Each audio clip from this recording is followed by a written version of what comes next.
just wondering if there's any questions you people have at all at this point. I have a problem. I know it's very important in Canada when you're talking to some people, you need to look into their eyes.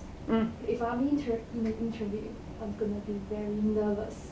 I need to think about the question, the answers. So I need to organize the words and the sentence in my mind, so I can't look into their eyes. I can't. Okay. I know it's rude. No, well, we are, in Canada, we're a society that really puts a lot of trust in somebody that can look us in the eye. Okay, so that's the premise of it. Mm-hmm. So the question is, you know, what do I do in an interview when I know I'm supposed to look everybody in the eye, but I'm thinking, and so I can't. I've got some neurolinguistic programming training. I've got the first basic course, and the eye accessing cues is part of that. So I use that a lot, and I trust it because it's a split second, but it's the immediate split second after they have been asked the question that I watch the eye. So I'm just watching their eyes, and then I'm watching where they're going for just a split second, because you can't lie. You think you can. I did this employability skills program in a prison, Fenbrook Medium Institution, and every one of the inmates wanted the eye accessing cue sheet. I handed it out. I don't care. You can't cheat this thing. I'm sorry, you can't.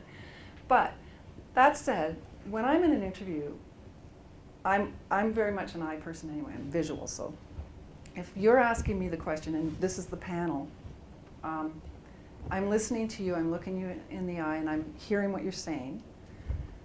And then I'll pause, like after the question's been asked, I'll pause for a second, and if I have to think about it because I haven't prepared thoroughly for this, I might, you know, this means I'm thinking about something in the past. It's visual remembered.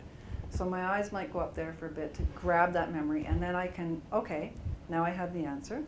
I'm going to address the person who asked the question first, but very quickly I'm going to scan to each one of you as I answer, right? Because I want you all to feel part of this. I'm not just going to answer you. You asked the question. There's 4 people listening to it, so let's get it right. And then that's important to just catch their eyes, let them know that I know you're here, and that kind of thing.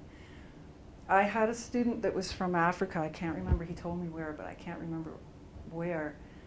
And he couldn't look me in the eye. So we sat down for the first meeting, and he's kind of sitting beside me. So I'd say to him something, but he'd be like this. And then he'd maybe answer doing this. And I don't know, I think I asked about maybe 3 questions before I finally stopped, and I said, I need to ask you something. And he said, okay. And I said, in your country, is it wrong to look somebody in the eye?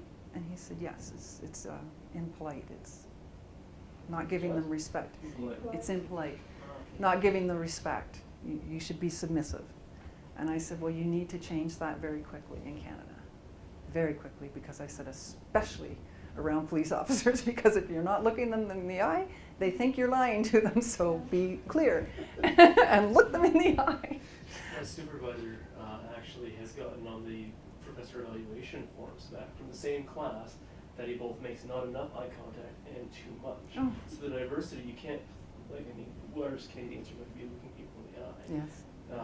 There really is quite a double standard for that. Yeah. Internationally. Absolutely. And even in Canada, you can look too much. Yeah. Well, it's looking without staring. I know. I don't know why. I don't know. But no, there's no right or wrong for that. In an interview, I tend to keep my hands fairly still. On a table, usually like this, or like this. Okay. Well, would that be seen as defensive because it's kind of a closed posture? I love the posture questions because I don't believe them. I do to a certain degree. If I'm angry, that's going to show I'm angry. But I do this a lot. I tend to have my arms here, and I say that's a closed. You won't meet a more open person, but I might have this here. And if I'm cold, I'm just definitely going to be like this, right? There's many reasons why you could have your hands in a certain position. You do have to watch when you are being closed. So if you're sitting like that, and I'm sitting like this, that's pretty closed. I don't want anything to do with you. I tend not to do that with anybody anyway, even in networking events. I open it up. I'm aware of who is in the group and keep moving back if I have to make it bigger. and I'll guide other people to do it just by me doing it. So this is not closed. This is a relaxed. I've got a table to put my hands on, and I'm relaxed, right? But then it comes across in other ways. Body language is huge. It's 70% of what they're going to read. So, any other questions?